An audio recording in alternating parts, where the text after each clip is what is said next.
Hello students, आज की class में हम पढ़ेंगे प्रोटीन के बारे में, जो कि है यूनिट 3 से। प्रोटीन एक रासायनिक सम्मिश्रण होता है जिसका आधार नाइट्रोजन होता है। यह carbon, hydrogen, oxygen, nitrogen, sulphur, phosphorus, गंधक, लोहा, तांबा, कैल्शियम आदि से बने हुए 22 प्रकार के यौगिकों से मिलकर बना है। इन यौगिकों को अमीनो अम्ल कहते हैं।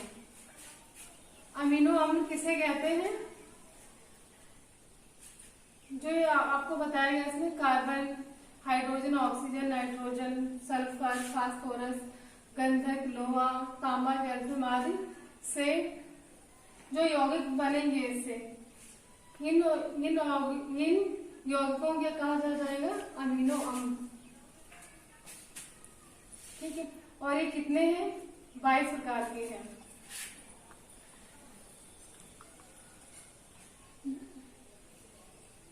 अमीनो अम्ल के विभिन्न प्रकारों तथा विभिन्न मात्राओं के संयोग से असंख्य प्रकार के प्रोटीन बनते हैं। ठीक है, आपको समझ में आया होगा कि प्रोटीन क्या है? एक रासायनिक सम्मिश्रण होता है जिसका आधार क्या है? नाइट्रोजन है।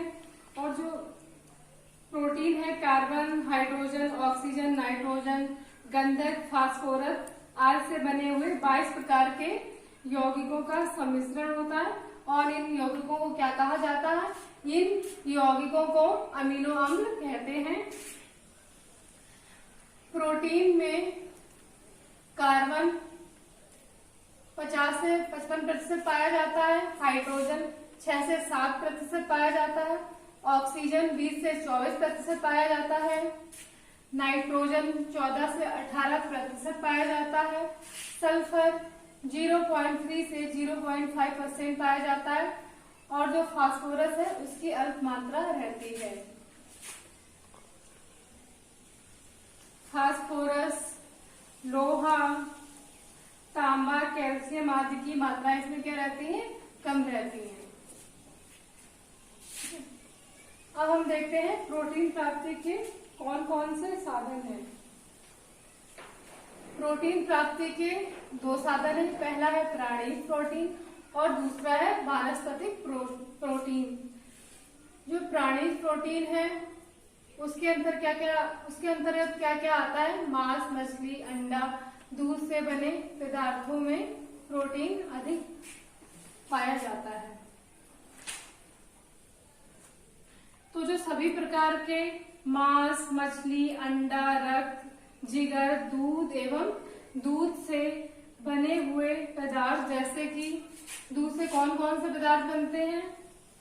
दही, पनीर, खोआ आदि पदार्थों में क्या होता है? बहुत ही अधिक प्रोटीन पाया जाता है। और ये उच्च पोषी गुण युक्त प्रोटीन होते हैं, जो महत्व की दृष्टि से प्रथम स्थान पे पाए जाते हैं। ठीक है, ये क्या है? प्रथम स्थान पे पाए जाने वाले प्रोटीन होते हैं। शरीर में इनका उपयोग होता है लगभग 100% हो जाता। शरीर में इसका उपयोग लगभग 100% हो जाता है। प्रायः सभी अमीनो अम्ल इसमें पाए जाते हैं। ठीक है, जो प्राणिक प्रोटीन है इसमें लगभग सभी अमीनो अम्ल पाए जाते हैं। नेक्स्ट देखते हैं वानस्पतिक प्रोटीन। वानस्पतिक प्रोटीन में सोयाबीन, मटर, राजमा, लोबिया, सेम, बादाम, मूंगफली, काजू, अखरोट, गेहूं, ज्वार, बाजरा, चना, मक्का, उड़द, मूंग, अरहर, मसूर, पालक जो सब्जियां होती हैं, सलाद सो पाए जाते हैं।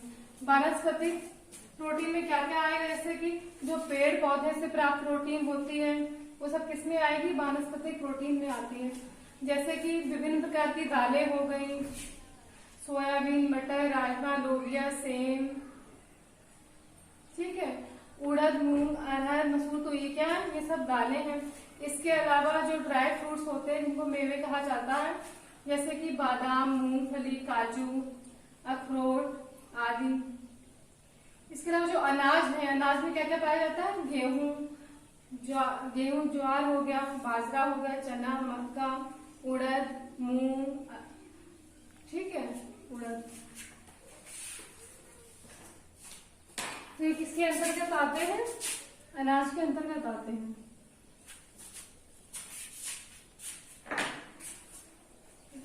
इसके अलावा जो सभी प्रकार की सब्जियां होती हैं वो भी किसमें आएंगी? वानस्पतिक प्रोटीन के अंतर्गत आती हैं। पालक, मूली हो गई, तो जितनी भी हरी सब्जियां हैं उनमें लगभग वानस्पतिक प्रोटीन पाई जाती है। और इनमें से जो आपने पढ़ा भी प्राणी प्रोटीन और वानस्पतिक प्रोटीन, तो सबसे ज्यादा प्रोटीन किसमें पाया जाता है? इनमें और इसमें से प्राणी प्रोटीन और वानस्पतिक प्रोटीन में से तो सोयाबीन में सबसे अधिक प्रोटीन पाया जाता है। उसके बाद मूंगफली में भी उत्तम प्रकार के प्रोटीन प्राप्त होते हैं, यानी कि सोयाबीन तथा मूंगफली उत्तम प्रकार के प्रोटीन के उदाहरण हैं। नेक्स्ट देखते हैं पाचन एवं अवशोषण।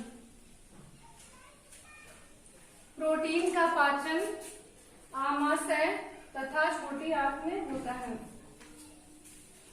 प्रोटीन का पाचन आमाशय तथा छोटी आंत में होता है, जिसके फलस्वरूप यह अमीनो अम्ल के रूप में विभाजित होकर अवशोषित हो जाता है। यानी कि प्रोटीन का पाचन कहाँ पे होगा? आमाशय तथा छोटी आंत में होता है, जिसके फलस्वरूप ये अमीनो अम्ल के रूप में विभाजित होकर अवशोषित हो जाता है।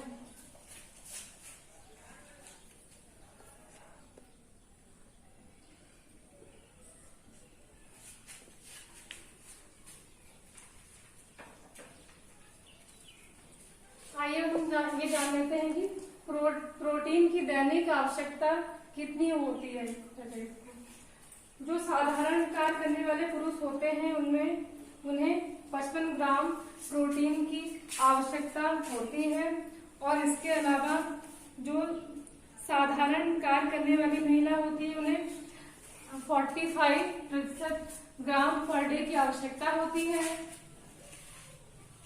और जो प्रेग्नेंट लेडी है उनको 55% ग्राम की आवश्यकता है पर डे में।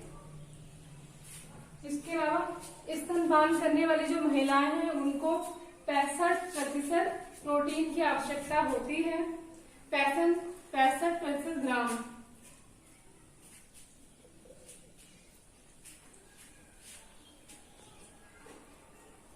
इसके अलावा जो 6 महीने तक के शिशु होते हैं उनको 1.8 से 2.3 ग्राम प्रोटीन की आवश्यकता होती है। 7 से 12 महीने तक के शिशु को 1.1 से 1.8 तक ग्राम प्रोटीन की आवश्यकता होती है। 1 से 2 वर्ष के जो बालक हैं उनको 18 ग्राम प्रोटीन की आवश्यकता होती है। 2 से 3 वर्ष के बालकों को 20 ग्राम प्रोटीन की आवश्यकता होती है, और जो 4 से 6 वर्ष के बालक हैं उनको 22 ग्राम प्रोटीन की आवश्यकता होती है। 10 से 12 वर्ष के बालकों को 41 ग्राम, 13 से 15 जो किशोर हैं उनको 55 ग्राम, 13 से 15 साल के बीच की जो किशोरियां हैं उनको 50 ग्राम, और 16 से 18 के बीच के जो किशोर होते हैं उनको 60 ग्राम प्रोटीन की आवश्यकता होती है। 16 से 18 की उम्र की जो किशोरियां हैं, जो लड़कियां हैं, उनको 50 ग्राम प्रोटीन की आवश्यकता होती है। तो क्या है प्रोटीन? प्रोटीन क्या है? प्रोटीन हमारे शरीर के लिए बहुत ही ज्यादा आवश्यक होता है।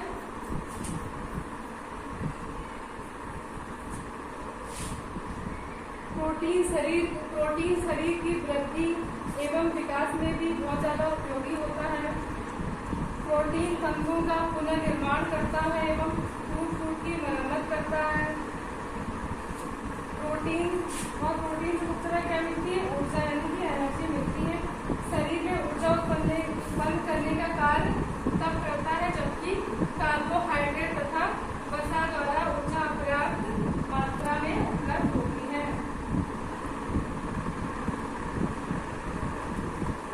स्टूडेंट, आज हमने पढ़ा प्रोटीन की रासायनिक संरचना देखी, प्रोटीन प्राप्ति के कौन कौन से साधन है इनको पढ़ा, और प्रोटीन का पाचन एवं शोषण कैसे होता। तो नेक्स्ट क्लास होगी, उसमें हम पढ़ेंगे प्रोटीन के कौन कौन से कार्य हैं, प्रोटीन की जो कमियां हो जाती हैं शरीर में तो उससे क्या क्या हानियां हो जाती हैं, प्रोटीन को अधिक मात्रा में लेने से क्या क्या हानियां हो जाती। ऐसा नहीं कि प्रोटीन की कमी से ही हानियां हो, अगर हम प्रोटीन को अधिक मात्रा में ले लेते हैं तो उससे भी क्या होता है, हमारे शरीर को बहुत ही ज्यादा नुकसान हो जाता है। तो ये सब हम किसमें पढ़ेंगे? नेक्स्ट क्लास में देखेंगे। Thank you class.